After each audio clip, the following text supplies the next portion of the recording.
జెడ్పీటీసీలను, ఎంపీపీలను, municipal చైర్పర్సన్లను అందరినీ కూడా ఇక్కడికి ఆహ్వానించడానికి, మీతో కాస్త టైం గడపడానికి ప్రధానమైన కారణం ఏమిటి అనేది కొద్ది గొప్ప మీ అందరికీ కూడా అవగాహన ఉంటుంది అనుకుంటా.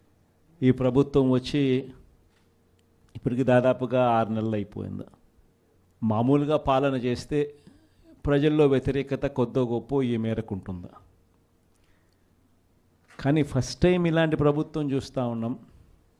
6 నెలలు గడవకముందే ప్రభుత్వంలో మీద వ్యతిరేకత ఈ స్థాయి నుంచి ఇక్కడ కనిపిస్తూ ఉంది.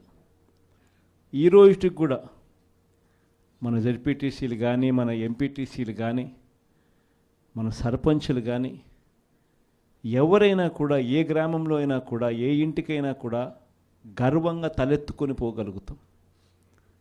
కారణం ఏమిటి అని అంటే, ఎన్నికలప్పుడు మా పార్టీ ఇవన్నీ చెప్పింది, తూచా తప్పకుండా ప్రతి ఇది కూడా చేసి చూపించిన ప్రభుత్వం మాది అని చెప్పి సగర్వంగా తలెత్తుకొని చెప్పుకునే పరిస్థితి ఏ ప్రభుత్వానికైనా ఉంది అని అంటే అది ఒక వైఎస్ఆర్సీపీ ప్రభుత్వమే అని చెప్పి కూడా గర్వంగా చెప్పగలుగుతాం.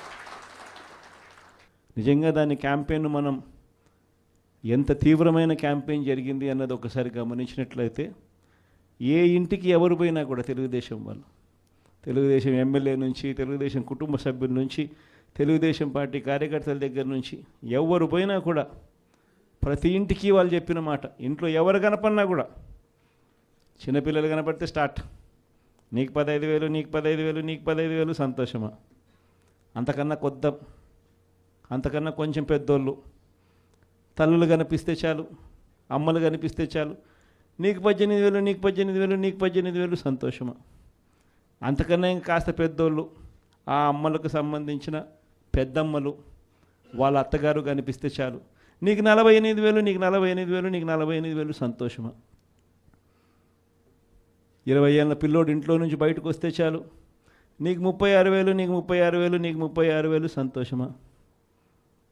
ఇంట్లో నుంచి రైతు కండువా వేసుకొని బయటకు వస్తే చాలు, నీకు 20,000, నీకు 20,000, నీకు 20,000, సంతోషమా అనే మాటలు ఈ రోజుకి కూడా నా దగ్గరికి మన ఎమ్మెల్యేలు కూడా నా దగ్గరికి వచ్చి చెప్పారు, చాలామంది కూడా చెప్పినారు, అన్న ఈ రకంగా చెప్తా ఉన్నారన్న, మనమేమో కుటుంబం మొత్తానికి సహాయం మనం చేస్తూ ఉంటే వీళ్ళు ఇంట్లో ఉన్న ప్రతి ఒక్కరికి కూడా మేము చేస్తాము అని చెప్పి చెప్పడం మొదలు పెడతా ఉన్నారు. ఈ అబద్ధాలకు మనం తట్టుకోలేమున్నా, మనం కూడా ఏదో ఒకటి చేయకపోతే, ఏదో ఒకటి చెప్పకపోతే ఇబ్బంది పడతామన్నా అని చెప్పి కూడా చాలామంది ఎమ్మెల్యేలు నా దగ్గర కూడా వచ్చి చెప్పారు. కానీ చెప్పినప్పటికి కూడా నేను చేయలేకపోయా. ఎందుకు చేయలేకపోయినాను అని అంటే, ఈ రోజుకి కూడా అంటారు చాలామంది ఎమ్మెల్యేలు నా దగ్గరికి వచ్చినట్టు కూడా, అన్న నీతో ఒక సమస్య ఉందన్న అంటారు. ఏం నా సమస్య అని చెప్పి నేను అడిగితే, అన్న నీతో ప్రాబ్లం, నీలో అతి మంచితనము, అతి నిజాయితీతనం, ఈ రెండు నీతో ఉన్న సమస్యలు అన్నా అని చెప్పి కూడా అంటారు. వాస్తవమే, అతి నిజాయితీతనము, అతి మంచితనము, ఈ రెండు బహుశా నాకున్న ప్రాబ్లమ్సే కావచ్చేమో. కానీ మళ్ళీ రేపొద్దున మనం అధికారంలోకి వచ్చేసరికి మాత్రం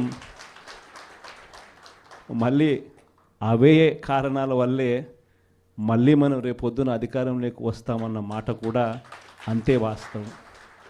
ప్రైవేట్ స్కూళ్ళు గవర్నమెంట్ స్కూళ్ళల్లో పోటీ పడగలుగుతాయా, ఇది సాధ్యమేనా అని చెప్పి అనుకునే పరిస్థితి నుంచి ప్రతి 6వ తరగతి నుంచి ప్రతి క్లాస్ రూమ్లోనూ డిజిటల్ క్లాస్ రూములు తయారు చేసి ఇవన్నీ తీసుకొచ్చి మన హయాంలో గర్వంగా కూడా తలెత్తుకొని చెప్పగలుగుతాం.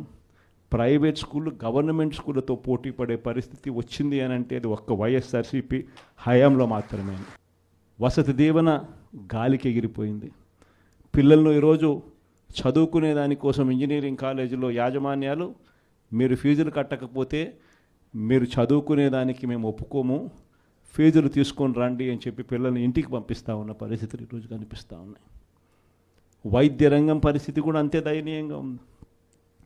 ఆరోగ్యశ్రీ సేవలు మార్చి నుంచి ఇంతవరకు బిల్స్ లేవు. వ్యవసాయం పరిస్థితి అంతే.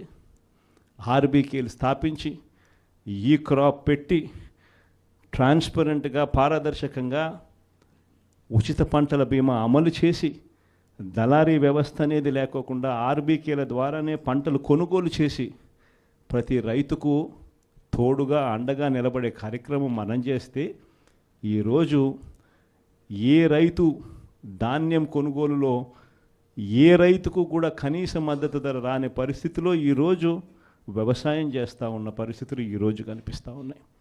మళ్ళీ పథకాలు ఎలా ఉన్నాయో అని హలో అని ఫోన్ చేసి అడుగుతారంట. సరే పథకాలు ఉంటే కదా నువ్వు హలో అని చెప్తే అవతలోడు హలో అని చెప్పి మళ్ళీ చెప్పేదానికి. పథకాలు లేవు, ఫోన్ చేసి నువ్వు హలో చెప్తున్నావు. అది పరిస్థితి. ఇంత దారుణమైన పరిస్థితుల్లో ఒకవైపున ఉంటే మరోవైపున చూస్తే విచ్చలవిడిగా కరప్షన్. ఇసుక రేట్లు మనకన్నా తక్కువ రేట్లకు ఇస్తామన్నారు. ఈరోజు చూస్తే కనీసం ఆ రోజు రాష్ట్ర ప్రభుత్వానికి కనీసం ఖజానాకు డబ్బులు వచ్చేటివి. ఈరోజు రాష్ట్ర ప్రభుత్వానికి రూపాయి కూడా డబ్బు ఆదాయం రాకపోగా ఇసుక రేట్లు చూస్తే డబల్. ఈరోజు మద్యం పరిస్థితి చూస్తే గవర్నమెంట్ నడిపే మద్యం షాపులు పూర్తిగా రద్దు. ప్రతి గ్రామంలోనూ వేలం వేసి బెల్ట్ షాపులు 2 లక్షలు 3 లక్షలు అని చెప్పి వేలం వేసి మరీ బెల్ట్ షాపులు నడుపుతూ ఉన్నారు. 6 నెలలు అయిపోయింది.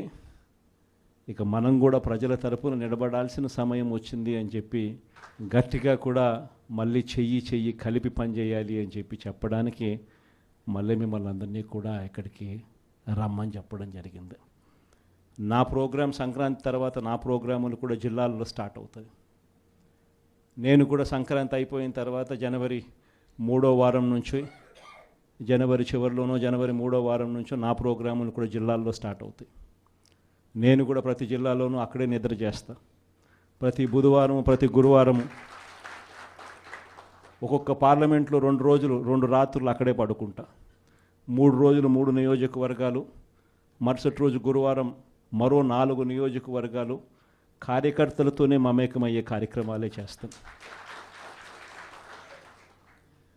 ప్రోగ్రాం పేరు కూడా కార్యకర్తలతో జగనన్న పార్టీ బలోపేతానికి దిశ నిర్దేశం అనే ప్రోగ్రాంతోనే ఆ ప్రోగ్రాంలో కూడా అడుగులు ముందుకు వేస్తాం. ఆ ప్రోగ్రాం జనవరి 3వ వారంలో నా ప్రోగ్రాంలు స్టార్ట్ అయ్యేసరికి మీరేం చేయాలి అనే కార్యక్రమం కూడా చెప్పడానికి కూడా ఈరోజు మిమ్మల్ని అందరినీ కూడా ఇక్కడికి ఆహ్వానించడం జరిగింది. ఈరోజు శ్రీకాకుళం జిల్లాకు సంబంధించి జెడ్పీటీసీలను, ఎంపీపీలను, మున్సిపల్ చైర్పర్సన్లను అందరినీ కూడా ఇక్కడికి ఆహ్వానించడానికి